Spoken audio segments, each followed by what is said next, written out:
मेहरीन जो कि इंतज़ार कर कर के थक चुकी है क्योंकि उसको कोई भी रिस्पांस नहीं मिल रहा है शामिर की तरफ से। वो बहुत ज़्यादा इंतज़ार करती है, कभी उसके दोस्त को फ़ोन करती है और कभी कुछ करती है, यानी बहाने बहाने से कभी उनके घर जाती है। लेकिन उसको अंदाज़ा हो रहा है कि जो कुछ उसने कहा है, यानी कि जो भी उसने मोहलत मांगी है, वो बिल्कुल झूठ है, बिल्कुल फेक है। इसलिए आप देखेंगे कि वो अपने बाप से जाके बात करती है और कहती है कि आप कितने बेवकूफ़ बन सकते हैं, मैं तो सोच भी नहीं सकती थी। आगे से वो कहता है कि मैं जानता हूँ कि हो सकता है कि शामिर का दिल ना हो, लेकिन सियासत यही है कि अभी खामोश रहा जाए और वक्त पर छोड़ा जाए कि आगे क्या करना है और किस तरीके से करना है। हमें वक्त को चेंज करना आता है, इसलिए तुम टेंशन मत लो। जिसकी वजह से सुनकर मेरीन कहती है कि ऐसा ना हो कि वक्त को बदलते बदलते आप सब कुछ ही बदल डालें, क्योंकि आपको जो कुछ करना है बहुत सोच समझ के करना है। मुझे वैसे लग नहीं रहा और ना ही कोई उम्मीद नज़र आ रही है कि आप कुछ कर सकेंगे, क्योंकि अगर आप कुछ कर सकते तो अभी तक शमीर की कॉल आ जाती, लेकिन शमीर ने कोई भी अभी तक रिस्पॉन्स नहीं किया है। इसका मतलब यही है कि उसका बिल्कुल भी दिल नहीं है। ये बात तो फाइनल है कि वो चाहता ही नहीं है कि यहाँ पे उसका रिश्ता हो, और इसलिए उसको फोर्स करना भी बहुत मुश्किल हो जाएगा। वो कभी जाकर शमीर के घर पे अपना बसेरा करती है और जाकर कहती है उसकी माँ से कि अगर आपको कुछ मालूम है उसके बारे में तो आप मुझे बता सकती हैं, क्योंकि मैं उसकी वजह से बेहद परेशान हूँ। मुझे उसकी कुछ समझ नहीं आ रही कि आखिर वो क्या करना चाह रहा है और क्या नहीं। मुझे उसे सही सही बताना होगा कि उसके दिल में आखिर है क्या, क्योंकि अगर मैं जान लूँगी तो फिर सब कुछ ठीक हो जाएगा। जिसको सुनकर आप देखेंगे शक तो पड़ रहा है, यानी कि शमीर की माँ को, कि कहीं ना कहीं कोई गड़बड़ ज़रूर है, क्योंकि वो भी जानती है कि शमीर हरगिज़ मेहरीन के साथ खुश नहीं रह पाएगा, क्योंकि मेहरीन के तौर तरीके को वो बिल्कुल भी पसंद नहीं करता और कई दफ़ा घर में अपने बाप से इस बात की शिकायत भी कर चुका है, जिसकी वजह से उसको अंदाज़ा है कि ऐसा हरगिज़ नहीं हो सकता है। खैर आप देखेंगे कि जैसे ही सुकैना बात करती है जाके शिप्रा से, और शिप्रा को कहती है कि शिप्रा मुझे पता है कि तुम उससे बेहद प्यार करने लग गई हो, लेकिन इस बात को वो एक्सेप्ट नहीं करती है और वो कहती है कि तुम्हारा दिमाग ख़राब हो चुका है, ऐसी कोई बात नहीं है। आखिर मैं उस इंसान से कैसे मोहब्बत कर सकती हूँ जिसका ना कोई फ्यूचर है और ना कोई कुछ है। आगे से सुकैना उसको समझाती है कि एक तरफ तो तुम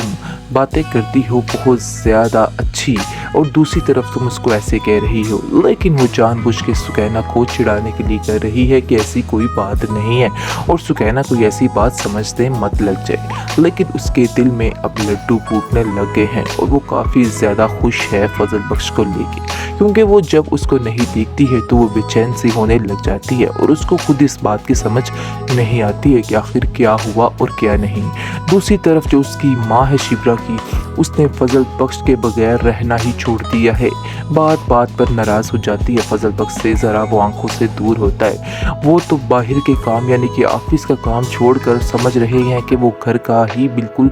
फ़र्द है और घर का ही सारा सिस्टम है उसके साथ, जिसकी वजह से उसकी माँ भी काफ़ी ज़्यादा खुश है। आप देखेंगे कि दस्तरखान पर जब फजल बख्श नहीं होता है तो कोई खाना नहीं खाता है, कोई उसके बगैर कुछ भी नहीं करता है, यानी कि हर चीज़ में उन्हें उस चीज़ की आदत हो चुकी है और वो बार बार फजल बख्श का ही नाम लेते हैं और कोई भी उसके बगैर नहीं रह पा रहा है। फजल बख्श भी उनकी फैमिली से मिलकर बेहद खुश हुआ, क्योंकि वो जानता है कि ये लोग सब दिल से प्यार करने वाले लोग हैं, जिसकी वजह से आप देखेंगे कि वो कहेगा कि मुझे इस बात का दुख है सुकैना कि अगर मेरी हकीकत इन लोगों पर खुल गई तो ये लोग मेरा क्या करेंगे। ये ऐसा ना हो कि मुझे शिप्रा छोड़ दे, मुझे इस चीज़ की टेंशन ने बिल्कुल बेकार कर दिया है। मुझे समझ नहीं आ रही कि आखिर मैं क्या करूं या क्या ना करूं। बेहतरीन ड्रामा सीरियल इश्क मुर्शद के इस एपिसोड में आप देखेंगे जी, फजल बख्श को अंदाज़ा हो जाता है कि शिप्रा की फैमिली बिल्कुल भी फेक फैमिली नहीं है,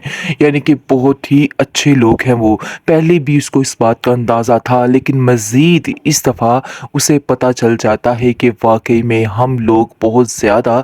धोखा कर रहे हैं लोगों के साथ, जिसकी वजह से ये सब कुछ हो रहा है। और ये गुर्बत देख के वो बहुत हैरान और परेशान हो जाता है और उसकी आंखों में पानी निकल आता है और वो कहता है कि काश ये सारा कुछ ख़त्म हो जाए और सब कुछ ठीक हो जाए और अपने दिल से वो अहद कर लेता है कि वो अपनी पूरी कोशिश करेगा कि वो उन जैसे लोगों की तरह ना बने, बल्कि इन जैसे लोगों के दिलों को समझे और इन जैसे लोगों की तरह ही बने। आप देखेंगे कि किस तरह से वो शिप्रा को तसल्ली देता है और कहता है कि तुम परेशान मत हो, मुल्क के ये हालात बहुत जल्द बेहतर हो जाएंगे, तुम्हें परेशान होने की कोई भी ज़रूरत नहीं है। शिप्रा उसको कहती है कि तुम तो ऐसे कर रहे हो कि जैसे तुम बहुत बड़े सियासतदान हो फ्यूचर के, जिसकी वजह से वो हंसने लग जाता है और कहता है कि नहीं, ऐसी कोई बात नहीं है, मैं तो बस वैसे ही बात कर रहा था। लेकिन आप देखेंगे कि दोनों जी खटपट जो होती रहती है वो अब मोहब्बत में बदलना शुरू हो चुकी है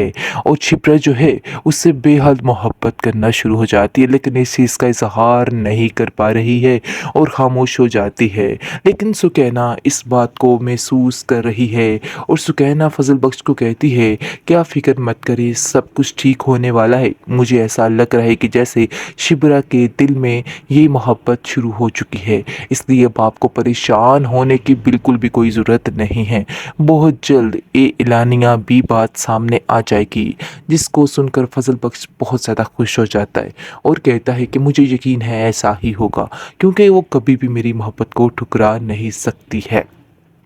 खैर, आप देखेंगे कि जैसे ही सुकैना बात करती है जाके शिप्रा से और शिप्रा को कहती है कि शिप्रा, मुझे पता है कि तुम उससे बेहद प्यार करने लग गई हो, लेकिन इस बात को वो एक्सेप्ट नहीं करती है और वो कहती है कि तुम्हारा दिमाग ख़राब हो चुका है, ऐसी कोई बात नहीं है। आखिर मैं उस इंसान से कैसे मोहब्बत कर सकती हूँ जिसका ना कोई फ्यूचर है और ना कोई कुछ है। आगे से सुकैना उसको समझाती है कि एक तरफ तो तुम बातें करती हो बहुत ज़्यादा अच्छी और दूसरी तरफ तुम उसको ऐसे कह रही हो, लेकिन वो जानबूझ के सुकैना को चिढ़ाने के लिए कह रही है कि ऐसी कोई बात नहीं है और सुकैना कोई ऐसी बात समझते मत लग जाए। लेकिन उसके दिल में अब लड्डू फूटने लग गए हैं और वो काफ़ी ज़्यादा खुश है फजल बख्श को लेके, क्योंकि वो जब उसको नहीं देखती है तो वो बेचैन सी होने लग जाती है और उसको खुद इस बात की समझ नहीं आती है कि आखिर क्या हुआ और क्या नहीं। दूसरी तरफ जो उसकी माँ है शिप्रा की, उसने फजल बख्श के बगैर रहना ही छोड़ दिया है।